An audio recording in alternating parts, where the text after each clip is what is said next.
All right, so what are cognitive distortions? Cognitive distortion is basically a negative pattern of thinking that we get into sometime. There is inaccurate and is exaggerated and is not based on facts. Okay, so I'm gonna go through 9 types of cognitive distortion, maybe 10. And what I want you to do after you kind of hear what I say, I want you to kind of see which category you fall in, okay? Because we all do it. You know what I'm saying? So we're gonna start there, and that's the thing with cognitive distortion. The challenge is learning how to identify it, just like we talked about before with your feelings and me giving you the feelings wheel. Identifying how you feeling every day is important, because what we do typically as human beings, we don't process through our emotions, okay? We have a situation that occurs or a thought that we're thinking or feeling that we're feeling, and then we go with it, but we run with it in a negative way. And it's just like always bad, okay? It's a downward spiral. So we learn how to stop and pull back and say, okay, what am I thinking? Okay. A thought is normally your interpretation of a situation, and it's normally like synthesis. So that's how you know it's a thought. Like you're kind of interpreting something, you're processing how you feel about it as a picture, ideal, or how you see it. A feeling is normally one or two words that describes your emotion, how you feel inside your body. That's hence the word feeling, okay? So the feeling can be like sad, happy, mad, irritated, frustrated, you know what I'm saying? Feeling insecure. It can be different things. So refer back to the feelings wheel, okay? Now, so when we have a situation that occurs that triggers us, it triggers our thoughts and it triggers how we feel, that results in how we act as a result. Okay, so it could be a physical action or, you know, a non-action based on what went on. And the reason why sometimes we make emotional decisions is if there's a negative state of mind that we're in. Hence, that's what cognitive distortion is. It's like a negative thought pattern. And we don't even realize we do it. It's subconscious. That's why it's important for us to take a step back and listen to the video. I sent you a video on 9 cognitive distortion, and we're going to kind of talk about it here. Which trap of negative thinking do you fall into is what we're going to review here. Okay? So we're going to recognize this, and I'm going to tell you how to handle it in the end. So the one we're going to talk about is all or nothing thinking. All or nothing thinking is like our black and white thinking. It's like seeing the world in one way or the other. It's no shades of gray. It's nothing, okay? Here it's saying that example of all or nothing thinking is a student may believe that they're useless and if they don't achieve perfect grades. So it's either I'm really great or I'm really bad, and there's no middle ground. And that can lead to, like, you know, somebody, you know, making rash decisions about something, or, you know, just view themselves in a negative light and being in a depressed mode if they don't meet their goal of being a great student. So it's either great student or not so great student. There's no shades of gray or no middle ground. That's all or nothing thinking. So you can see how that can cause you to be, you know, like too structured, too something in your thoughts where it's making you not process through appropriately, okay? Labeling is the other one they talked about in the video. And labeling is basically when a person assigns a negative label to themselves based on a single event that happened, okay?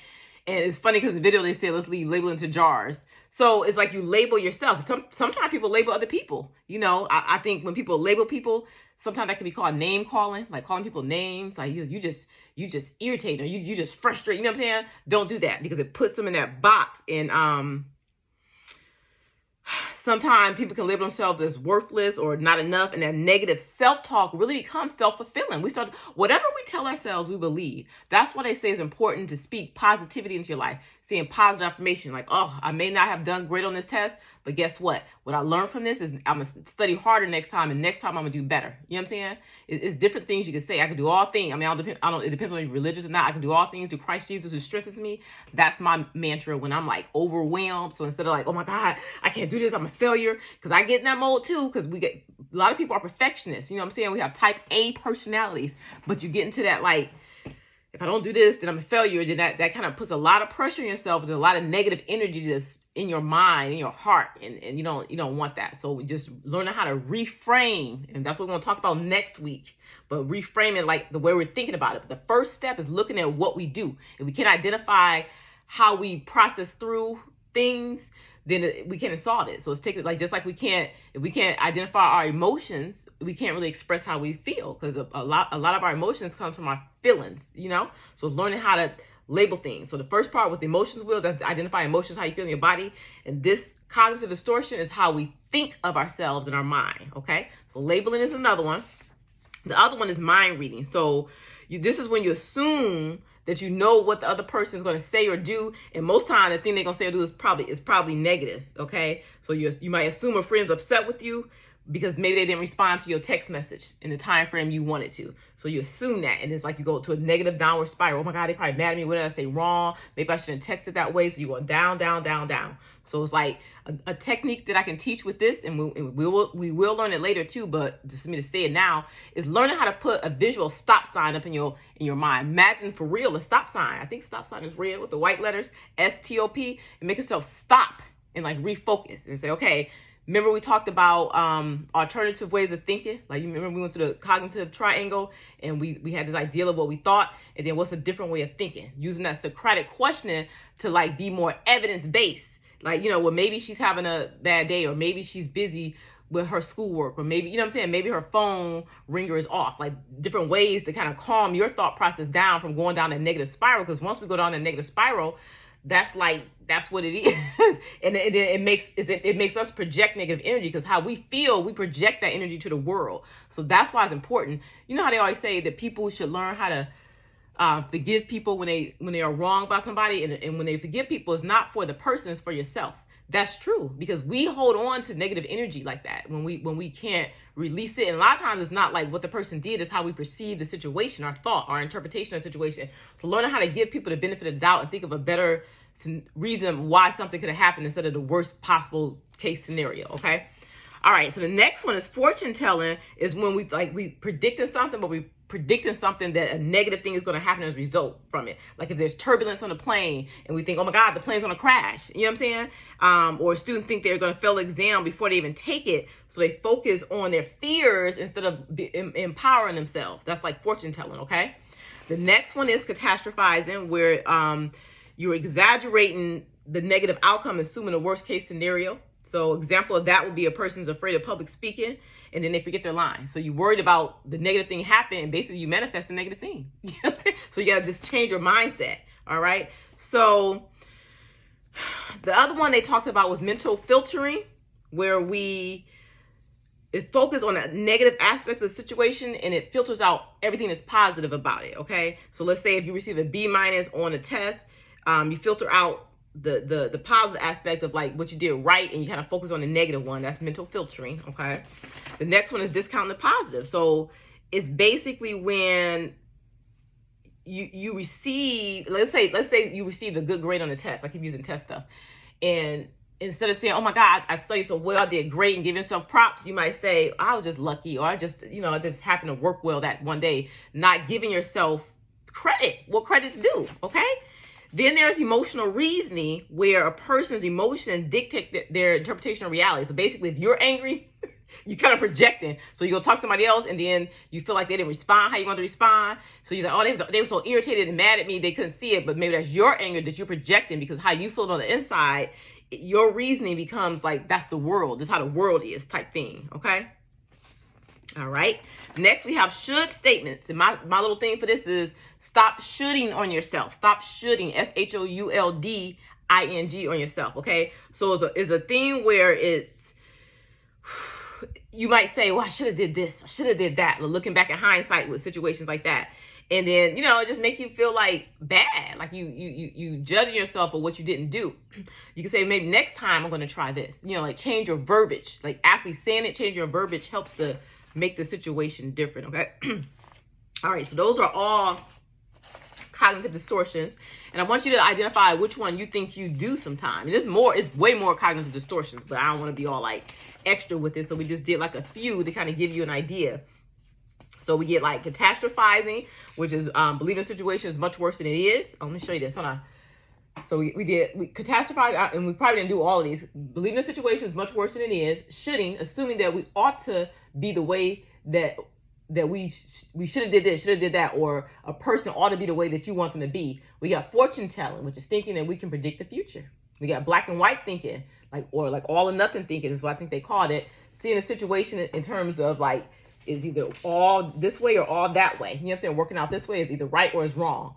We got outsourcing happiness, which we didn't touch, but outsourcing happiness is believing responsibility of our emotional well-being lies outside of ourselves. So like if I just had that house, I'd be happy. If I just had that car, if I just had that video game, I'll be happy. Okay.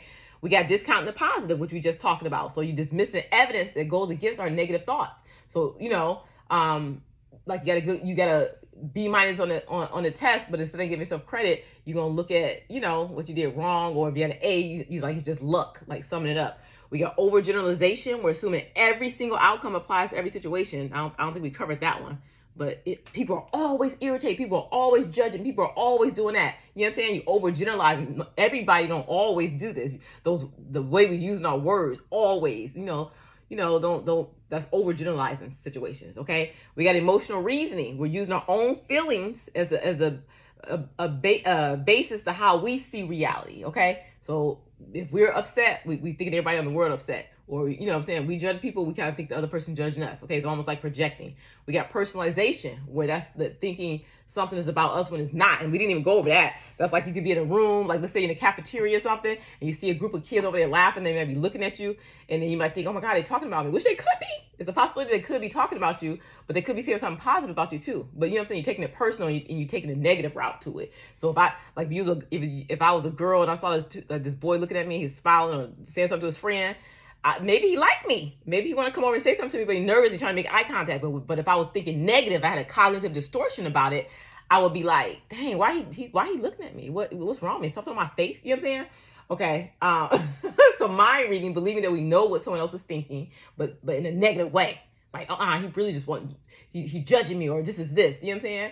So these are cognitive distortions. So what we're going to work on next week, after you guys or you identify which one you can relate to, I want you to we're gonna start to like get in the habit of recognizing our thoughts. First off, recognizing the negative things that we're associating with our thoughts, the negative mental filter that's causing the errors in our thinking. And then we'll start writing our thoughts down. You know what I'm saying? What am I thinking? Remember, thoughts are synthesis. You know what I'm saying? I feel like he's judging me, or I feel like I'm not good at this. I feel like, what I'm saying, like that. Oh, I'm saying feel, I'm doing it wrong. I just did it myself, not feel. I think that person is judging me, or if I could have done better on a test. That's thought. When I say feel, I'm associating emotion. So I feel inadequate, or I feel insecure about it. So when you're describing a feeling, it's like 1 or 2 or 3 words maybe. And then when you're describing a thought, it's like synthesis, like maybe 2 or 3 sentences describing your interpretation of the situation. Okay. And then what I want you to do is start rating your emotions, like on a scale from 1 to 10. 10 is like the most extreme negative emotion. 1 is the most positive. So anywhere in between, how do I feel? How insecure do I feel about the situation? Okay. And then identify the cognitive distortion you're associating with the event or the situation. And then we're going to start learning how to reframe our thought, like looking at an alternative way of viewing it by using Socratic questioning. Let me give you an example of Socratic questioning. Okay. 10 questions that can help challenge my thinking. Okay. And I'll send this to you too, so you can have it. So how do I know that this thought is accurate? Like, ask yourself that first. What contributes to the situation? What evidence do I have that this thought is true? Okay. Who can help me understand this thought is true? Is this thought helpful to me? Is it helping my situation or making it worse? Am I making any assumptions about the situation, person, or event? What would I say to a friend that was going through the same thing? So like, when sometimes we're harder on ourselves than anybody else. And think about how you would support a friend that was stressing out about a situation, and use that same energy that you would nurture a friend and help them process through their stuff. Apply it to yourself. Okay. Ask yourself, am I blaming myself for something? Is this whatever this event is it out of control? Is it nothing I could have done about it? Or how else could I think about this? What's a different way of thinking about it? So this is the lesson I want you to work on. It's called reframing our negative thoughts, which is the cognitive distortions. Cognitive distortions being like the mental filters that causes errors in our thinking. Okay. All right. So the assignment is identify what you think. It could be 1, 2, or 3 different ones, or however many ones that you do. Just give me an example of how you use that cognitive distortion. Okay. That's the assignment for today. Next week, we're going to talk about how to reframe our negative thoughts, and we're going to work on Socratic questioning. Okay. All right. Until next time.